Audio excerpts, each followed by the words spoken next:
requesting everyone to please stand. Okay, Miss Taiba, please lead the prayer. Amen.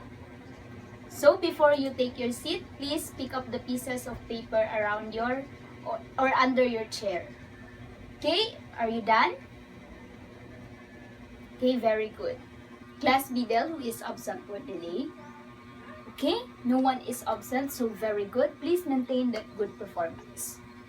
So now, who among you here can remember our last topic? Okay, Miss Sumili. Yes, very good. Our last topic is all about divisibility rules. So today we have another topic, but before that, I want you to group into 3 groups. So let's count here. 1, 2, 3, 1, 2, 3, 1, 2, 3, 1, 2, 3. Okay? Group 1 will be seated here, Group 2, and Group 3. So please go to your group. Okay, are you okay now? So, I have here a paper. So, please distribute. Okay. So, our activity is entitled Fill Me In. So, here is the mechanics. Students are grouped into 3 groups and they will help each other to form the complete word being described. So, in that piece of paper, there is already the word that being described. So the first group who will finish will get 20 points, 15 points for the second, and 10 points for the last. So are you ready, class? Okay, your timers start now.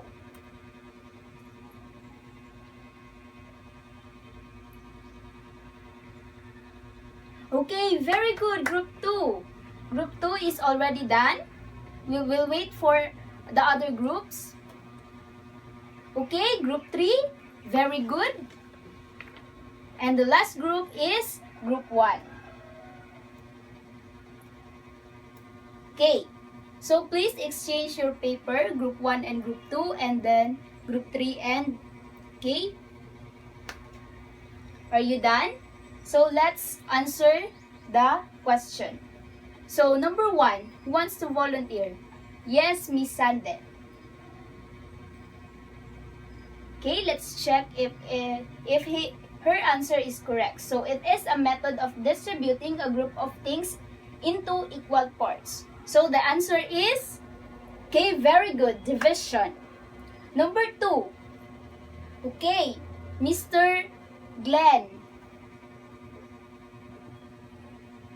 Okay, it is a statement that can be demonstrated to be true by accepted mathematical operations and arguments. So the answer is theorem. Okay, number 3. Yes, Miss Catherine.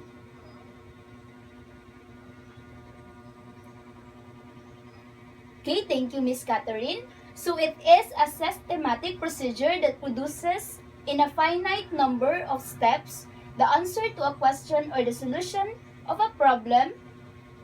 So the word is a logarithm. Number 4. Yes, Mr. Segovia.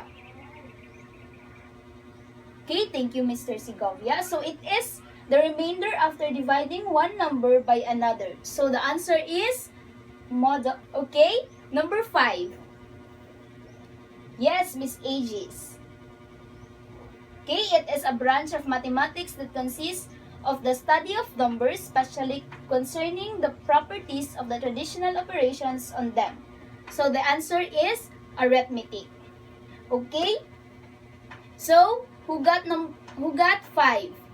Okay, very good. All of the groups got the perfect score. So, thank you for your cooperation with this activity. So, our topic is about divisibility and modular arithmetic. So, what can you say or what are your thoughts when you heard the word divisibility and modular arithmetic? Okay, Miss Catherine. Okay, very good. So, she said that when she heard the divisibility, it will have something to do with division. So, before we will go further, let us first know our objectives for today's class. So, we have first identified different divisibility and modular arithmetic rules or theorems. Number 2, perform arithmetic operations using divisibility and modular arithmetic rules. And 3, participate in class discussion and solve problems with honesty and patience. So these are the objectives that we need to be achieved at the end of the lesson. So we have division. So who wants to read? Yes, Miss Sumili. Okay, thank you, Miss Sumili. So when one integer is divided by a second non-zero integer, the quotient may or may not be an integer. So for example, we have 6 divided by 3, so the answer is 2. Is 2 an integer or not? Okay, very good. 2 is an integer. Whereas 7 divided by 4 is equal to 1.5. So 1.5 is an integer or not? Okay, very good. 1.75 is not an integer. So we have definition 1. If A and B are integers with A is not equal to 0, then A divides B if there exists an integer C such that B is equal to A times C, or equivalently if B divided by A is an integer. So we have to remember these 3 points here. When A divides B, we write this.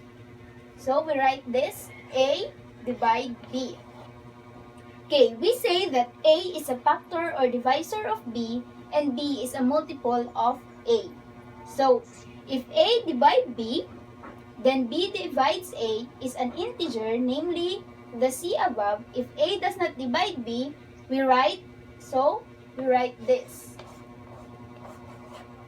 So this A divides B and this A does not divide B.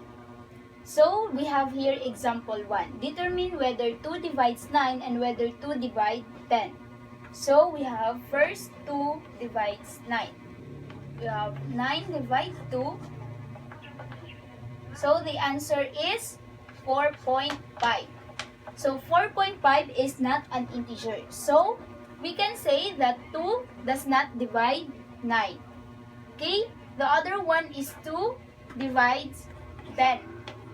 So we know that when we divide 10 divided by 2, the answer is 5. So 5 is an integer, so we can say that 2 divides 10.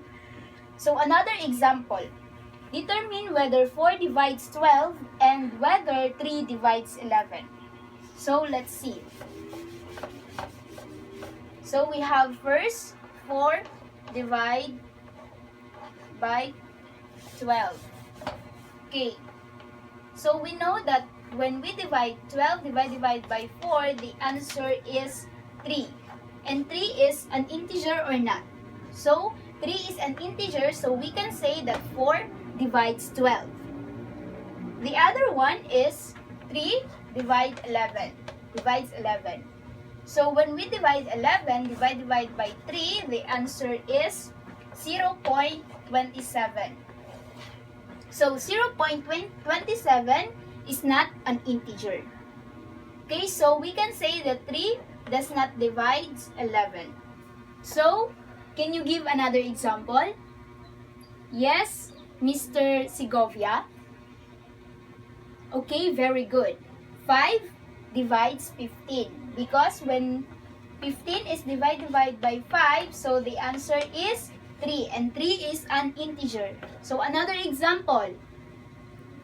Yes, Mr. Lim. Okay, very good. 7 does not divide 13 because when we divide 13 divided by 7, so the answer is not an integer. Okay, very good. Another last example. Yes, Miss Taiba. Okay, 6 divides 24. Because when we divide 24 divide by 6, the answer is 4. And 4 is an integer. Okay, very good. So, let's proceed. Okay, theorem 1. So, we have let A, B, C be integers where A is not equal to 0. So, we have to remember this 3 points here. So, if A divides, so we have first, if A divides B and A divides C, then A divides B plus C. So, I will have here an example. According to this, okay, A divides B and A divides C. So, we have A divides B plus C. So, we have example here. 2 divides 4 and 2 divides 8. So, we have our A, we have 2, our B is 4, and our C is 8. So, we know that 2 can be divided by 4 because 4 divided by 2 will yield to 2. So, 2 is an integer. And we know that 2 can be divided by 8 because 8 divided by 2 will yield to 4. So, we have this now. So, we need to add the B and C. So, 4 plus 8. 4 plus 8 because our B is 4 and our C is 8 is equal to 12. And our A is 2. So, 2 must be divided by 12. Which is true because 12 divided by 2 will yield to 6. And 6 is an integer number. So, let's proceed to number 2. So, if A divides B, then A divides BC for all integers C. So, we have our example here. 3 divides 6. So, we know that if we will 3 can be divided by 6 because 6 divided by 3 will yield to 2. And 2 is an integer numbers. So, if we will have, okay, so the value of our A is 3, our B is 6, and our C is unknown. So, we will think of a number that will satisfy our given statement. So, we can think C as our 3, as 3 as our C. So, we need to multiply the B and C. So, 6 times 3 is equal to 18. So, our A is 3. So, 3 must be divided by 18. So, let's see. If we will divide 18 divided by 3, so the answer is 6. So, the statement is correct that if A divides B, then A divides BC for all integers C. Next, let's proceed to statement 3. If A divides B and B divides C, then A divides C. So, we have A divide B and B divides C, then A divides C. So, we have our example here. We have 2 divides 4 and 4 divides 16. So, we have our A as 2, our B is 4, and our C is 16. So, first let us see if A divides B. So, we have our A as 2 divides 4. So, if we will divide 4 divided by 2, the answer is 2, and 2 is an integer, so 2 divides 4. Next, let's see if B divides C. So our B is 4 and our C is 16. So if we will divide 16 divided by 4, the answer is 4. So 4 is an integer, so we can say that B divides C, or 4 divides 16. Now let's see if A divides C. So the value of our A is 2 and our C is 16. So 16 divide by 2, the answer is 8. So 8 is an integer, so the statement is correct that if A divides B and B divides C, then A divides C. Okay, you have some questions? Okay, none? So let's proceed. Let's go to division algorithm. So when an integer is divided by a positive integer, there is a quotient and a remainder as the division algorithm shows. So we have theorem 2. So another theorem. If A is an integer and D is a positive integer, then there are unique integers Q and R with A with 0 is less than or equal to R and R is less than to D, such that A is equal to D times Q plus R, whereas our A is called the dividend, our D is called the divisor, our Q is called the quotient, and our R is called the remainder, and so R is equal to A mod D. So, to further explain this division algorithm, we have here the example 1. We have here example 1. So, we have A as 11 and D is 2. So, our basic formula is A is equal to D times Q plus R. Okay, so we have the value of our A, so we will just substitute it. So 11 is equal to D, our D is 2, and our Q, our quotient and remainder is unknown. So we will just have this 2Q plus R. So to solve this, we need to divide 11 divided by 2. So if we will divide 11 divided by 2, the answer is 5. So the quotient is 5, which is our Q, and the remainder, so there is a remainder 1. Remainder 1. So that would be the answer. Our quotient is 5 and our remainder is 1. So next, let's proceed to another example. Example 2. So we have our A is 74 and our D is 11. So we have our equation A is equal to DQ plus R. Our A is 14 and our D is 11.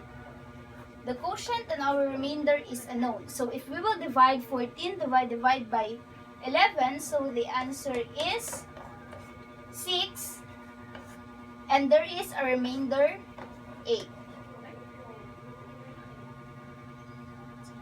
No, it's 74. I'm sorry, it's not 14, it's 74. So 74 is equal to 11 times 6 plus 8, where our quotient is 6 and our remainder is 8. Okay, let's proceed to example 3. So what are the quotient and the remainder when negative 11 is divided by 3? So we have our A, negative 11, our D is 3. So we have A is equal to D, Q plus R. So our A is negative 11, our D is 3, Q plus R. So if we will divide negative 11 divided by 3, so the answer is negative 4 plus, so we have our remainder 1.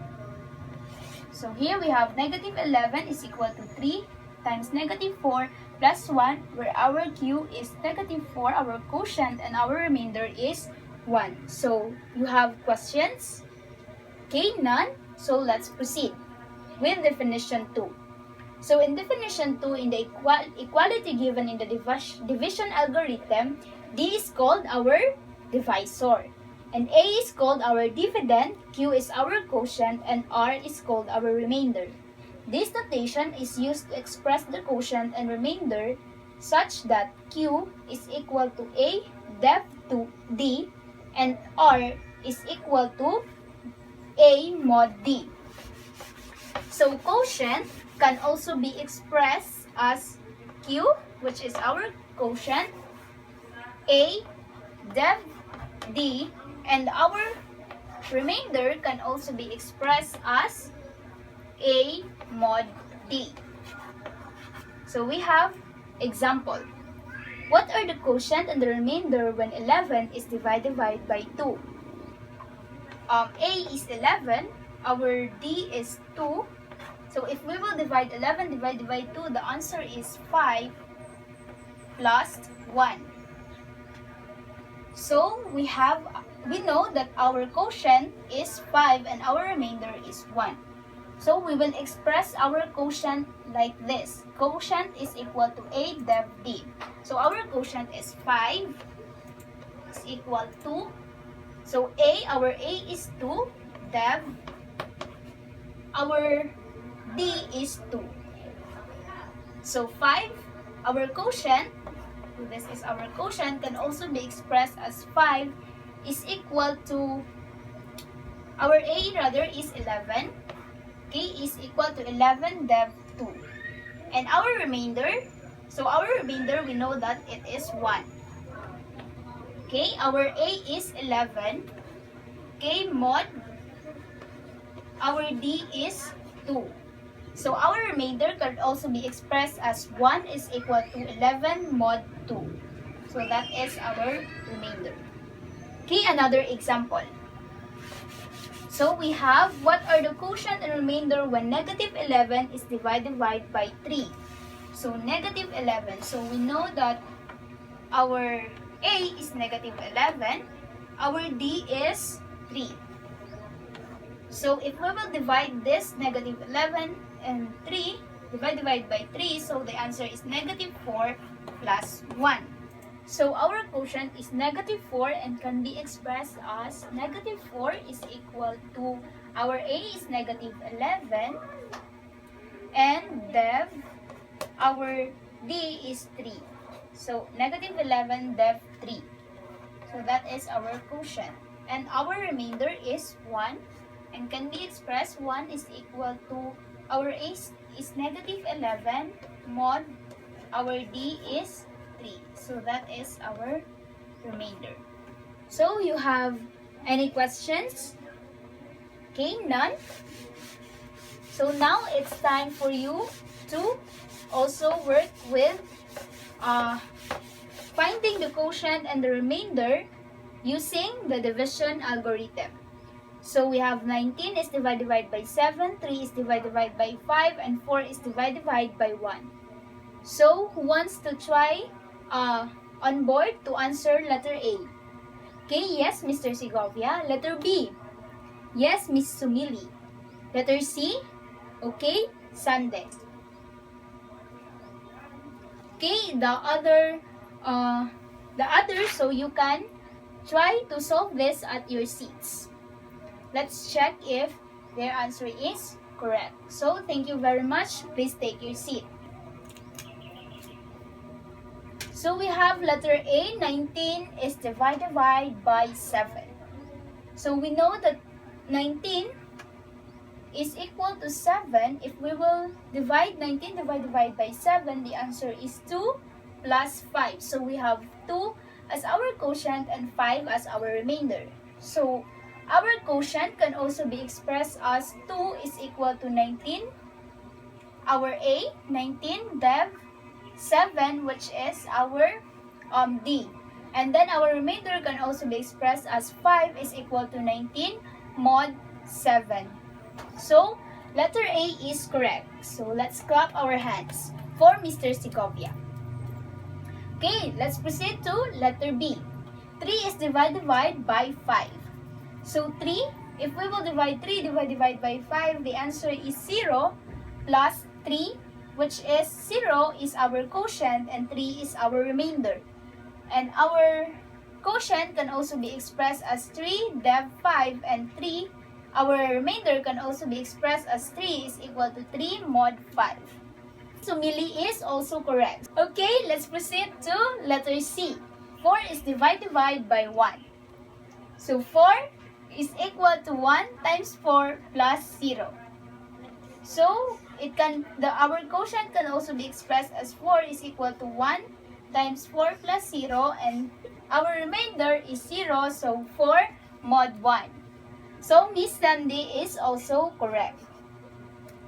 Now let's proceed to modular arithmetic. So if A and B are integers and M is a positive integer, then A is congruent to B modulo M if M can be divided in A minus B. So we have M divide A minus B. So let's remember these points. The notation A congruent B mod M says that A is congruent to B modulo M. So we say that A congruent to B mod M is a congruence and that M is its modulus.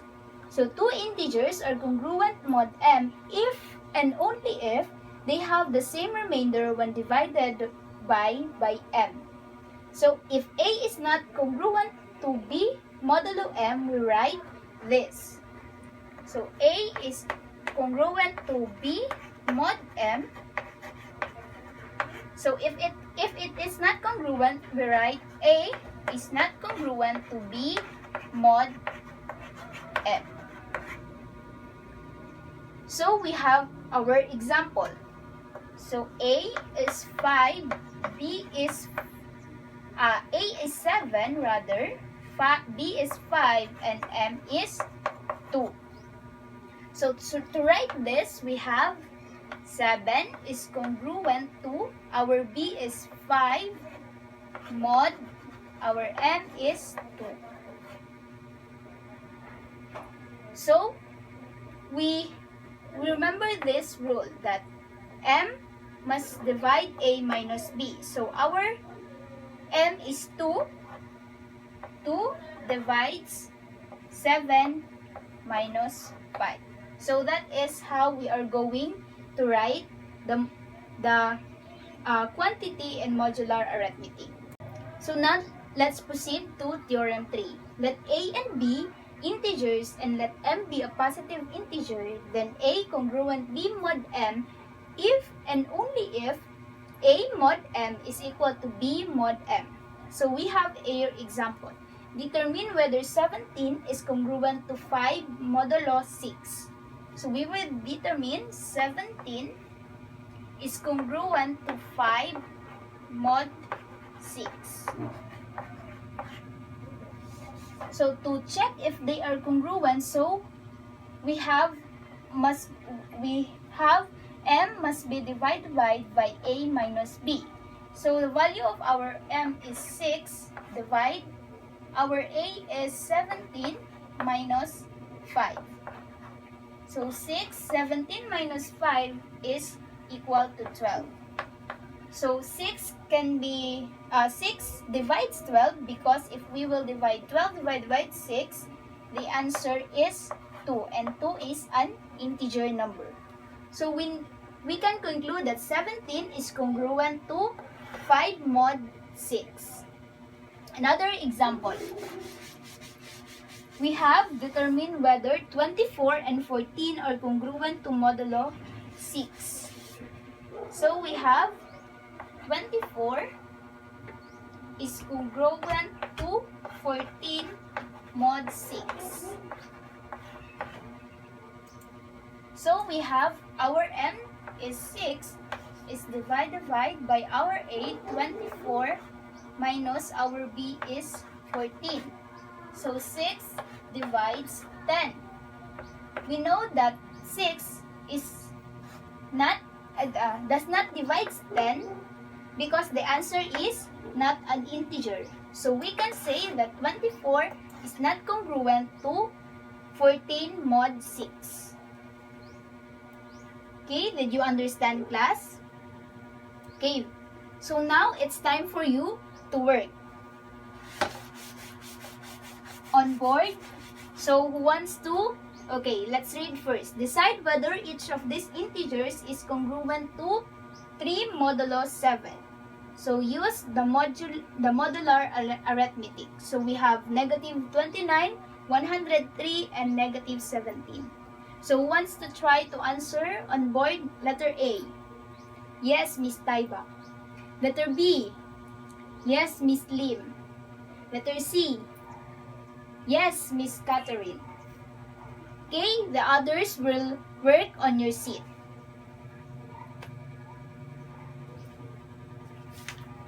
So, thank you so much. Let's check if their answers are correct.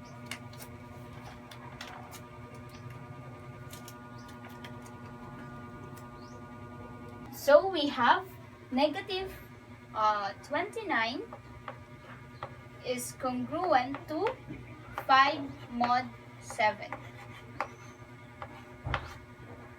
So, we have our M7 can be divided to, which is our A is negative 29 and our B is 5. So, negative 29 minus 5 is equal to negative 34. So, negative 34 is divisible by 7. Thus, negative 29 is congruent to 5 mod 7. So, the answer for letter A is also correct. So, let's proceed to letter B. 103. So, 103 minus 5 is equal to 98. And 98 is not divisible by 7. Thus, 103 is not congruent to 5 mod 7. So, the answer for letter D is also correct. So, letter C. Negative 17. So, negative 17 minus 5 is equal to negative 20. Negative 20 is not divisible by 7. Thus, negative 17 is not congruent to 5 mod 7. So, now it's your time to work again within your group. So, you are given this task. Group 1, please listen. Tell whether the two numbers can be divided or not. Explain your answer.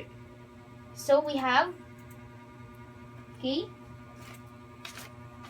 we have here for group 1.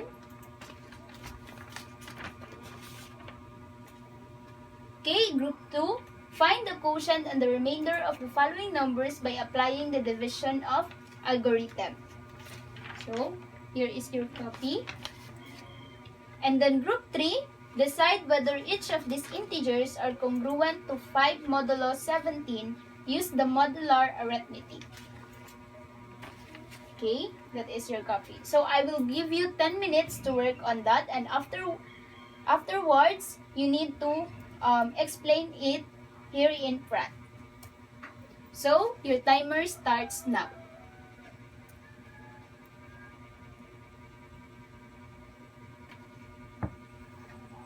Okay, are you done? Let's start with group 1. Okay, please go in front and explain your answer. Okay, very good. So, let's give a hand for group 1. So, 5 claps for group 1 without the third one. Sige. 1, 2, 3, go. 1, 2, 4, 5. Okay. Now, let's proceed to group 2.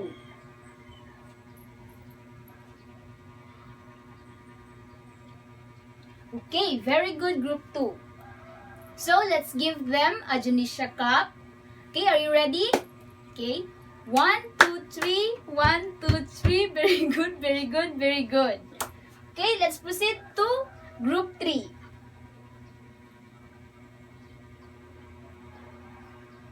Okay, very good. So, let's give the group 3 a barangay clap. 1, 2, 3, go! Yay! Okay? So, some more questions? Reactions? Okay, none? So, please go back to your proper seats and take note of your assignment. So, your assignment proved that Theorem 1, 2, and 3 being discussed. So, the Theorem 1, 2, 3 in the definition 1. Okay, now it's time for you to get a one whole sheet of paper and answer this activity. So I will just give you 5 minutes to answer this. So let's read the instructions. Solve the following using modular algorithm or modular arithmetic. So, number 1, what are the quotient and remainder when 24 is divided by 9? 2, what are the quotient and remainder when 12 is divided by 8? 3, 35 is divided by 3. And 4, determine whether 38 is congruent to 23 mod 15. And number 5, determine whether 8 is congruent to negative 8 mod 5. Are you done? Okay? So time is up. So please pass the paper in front.